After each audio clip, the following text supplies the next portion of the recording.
Hello, and welcome to Astronomy 100. In this segment, we're going to continue with Kepler's laws of planetary motion. In our previous segment, we talked about how Kepler was able to discover that all of the orbits of the planets around the Sun are in the shape of the ellipse, and the Sun occupies one focus. Kepler then went on to further explore the observational data of Tycho Brahe, and he discovered that there was a rule that described the speed of the planets and how they orbit around the Sun. So let me start off with an animation here. By looking at the dates that go with each of the observations, Kepler is able to get a feel for the movements of the planets themselves. And if you remember from a previous segment, it had been assumed for about 1,000 years that all movement of celestial bodies was uniform and circular. And so it had been simply believed that the movements of the bodies of the universe, the planets, the moon, the stars, were movements that were constant, never speeding up and never slowing down. But Kepler, when he attaches the dates to each observation, is able to get an understanding of the speeds of the planets. And what he soon discovers is that assumption about how all bodies move at a constant speed or at a uniform circular rate is just simply not true. And so what he discovers is there is a particular way to describe just how the planets are changing their speed over time. And this becomes Kepler's second law. So let me describe for you what he says, and then what we'll do is we'll explain the meaning of what he says. Kepler's second law says that a line joining a planet and the Sun sweeps out equal areas in equal intervals of time. So here's what he literally means by that. He is saying that if we have a planet in an orbit around the Sun, and we have an imaginary line that connects the planet with the Sun, as the planet moves, that line is going to sweep out the area shown here in green. So when the planet goes from here to here, it sweeps out this area. When the planet is over here in its orbit and goes from here to here, C to D here in this case, you'll see it sweeps out this area here. What his second law is saying is that if this area is the same size as this area, then the time that it takes to go from here to here has to be the same as the time it takes to go from here to here. In this diagram, these areas are the same. They've been reshaped to show you what you see here on this diagram, but they are actually the same area. So the movement of the planet from point A to B, as opposed to C to D, is the same period of time to make the same movement. Now here's the part I want you to make sure you follow. You'll notice that if the planet goes from here to here in the same amount of time as it does to go from here to here, then the planet must be moving faster at this part and slower at this part. Let's put in a number to help us. Let's say it takes 10 days to go from point A to B. Then if this area is the same as this area, then it has to also take 10 days to go from C to D. But you'll notice that if it takes 10 days to go this far, and 10 days to go only this far, then the planet is moving slower here and faster here. So in essence, what Kepler is actually saying is planets speed up and slow down based on how far or how close they are from the Sun. So what I'm going to do is take his second law and translate it into something a little bit easier to understand based on all of this.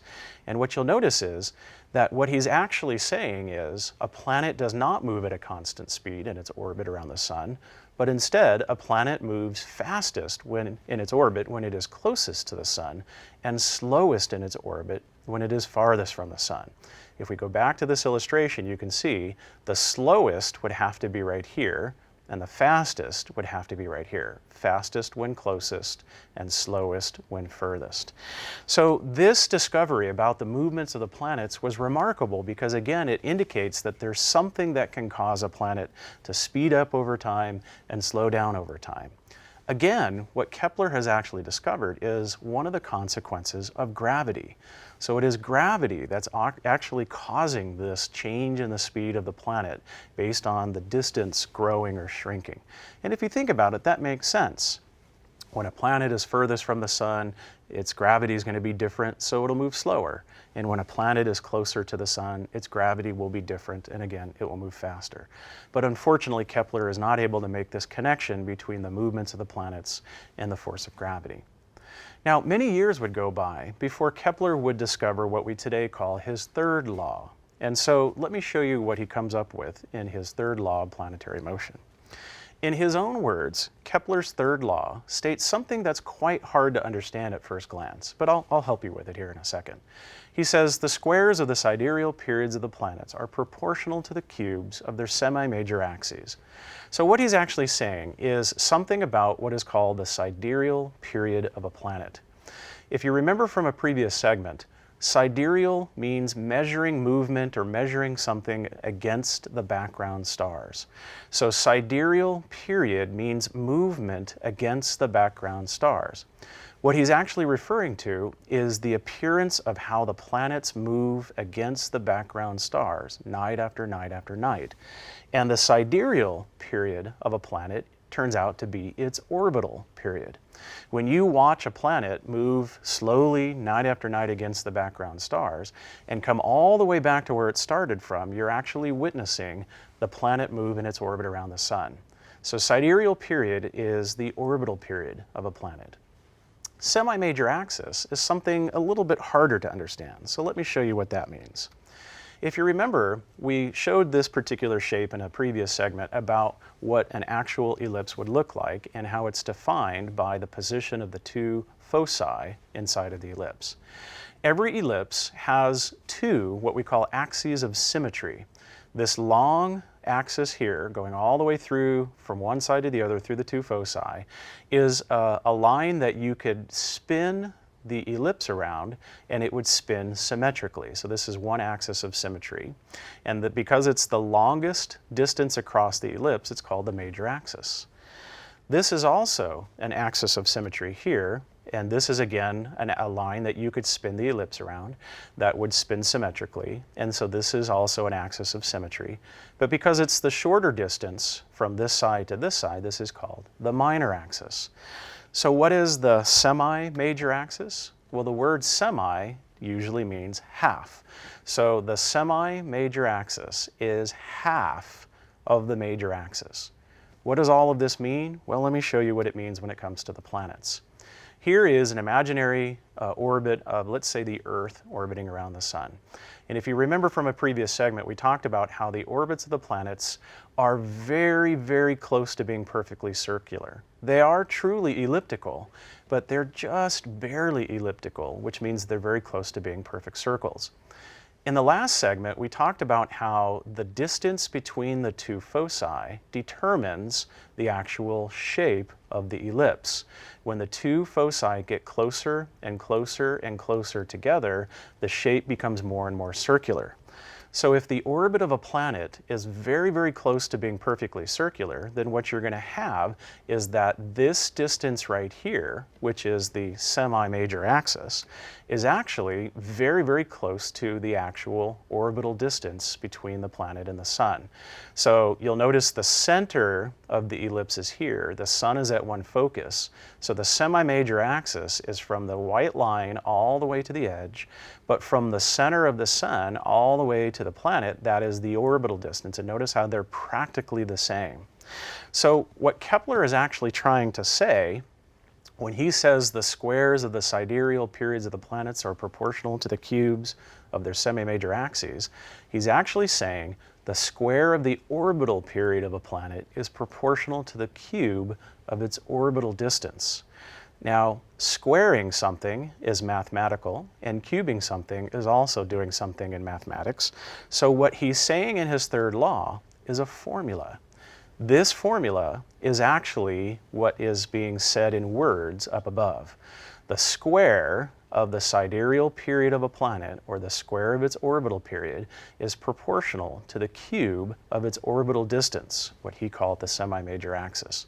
So p squared is proportional to d cubed, is what he's saying in words up here. Now, what is the meaning of p squared is proportional to d cubed? So let me show you how this works. An interesting thing happens.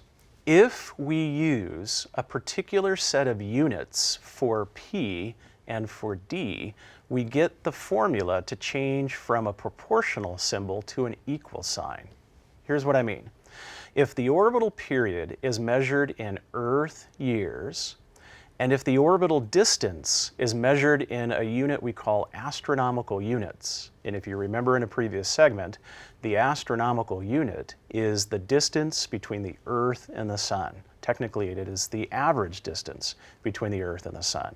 So if the distance that a planet orbits the Sun is in units of AUs, and if the period is in units of Earth years, then the formula becomes an equal sign. So the square of the orbital period of a planet is equal to the cube of its orbital distance. Let me show you an example of how this works. Let's use Jupiter as an example. Jupiter's orbital period is 11.86 years, meaning that it takes nearly 12 years for Jupiter to make an orbit around the Sun. When you square 11.86, you get 140.6. That's what p squared is for Jupiter in Earth years. The orbital distance between Jupiter and the Sun is 5.2 AUs, meaning that Jupiter orbits the Sun a little bit more than 5 times further away from the Sun than the Earth is from the Sun. Remember, by definition, the Earth is 1 AU from the Sun. So Jupiter's distance from the Sun is 5.2 AUs. But when you cube 5.2, you get, lo and behold, 140.6. So clearly, the square of Jupiter's orbital period is equal to the cube of Jupiter's orbital distance. What Kepler has discovered in his third law is that there is a connection between the orbital period of a planet and the orbital distance of that planet. And this mathematical connection is ultimately because of gravity. But again, Kepler is not quite able to make that distinction that this is the consequences of gravity. And Kepler's third law would serve to become now a very powerful tool that can be used by astronomers. An example is, if you know that a planet has a particular period in its orbit around the Sun, you can take that number, that is its period, and you can then calculate the distance that that planet is from the Sun. Another example is, if you know how far a planet is from the Sun in its orbit, you can take that number and then predict how long it will take that planet to go around. We can use this in many different applications. If you knew how far away the Moon is from the Earth, you could figure out how long it takes the Moon to orbit the Earth. One example is anything orbiting around the Earth that's man-made. An orbiting satellite has a connection between its orbital period around the Earth and its orbital distance. So an example is if you knew how far away from the center of the Earth the International Space Station is in its orbit around the Earth, if you knew that distance, you could figure out how long it takes the space station to orbit around the Earth. So ultimately, Kepler's 3 laws, even though he discovers them based on the movements of the planets of our solar system, Kepler's 3 laws are actually describing something about gravity and orbital mechanics. And what we now know today is that Kepler's 3 laws describe any object describing an orbit around any other object. So any body orbiting around any other body obeys all 3 of Kepler's laws. And it will be Kepler's laws that will lead to a better understanding of the mechanics of our universe, something that would be figured out by Isaac Newton. But that's a story for another time. For now, we're out of time, and in the next segment, what we're going to do is begin our discussion of Isaac Newton and talk about how he was able to open up our understanding of the physics of our universe. I hope you'll join me.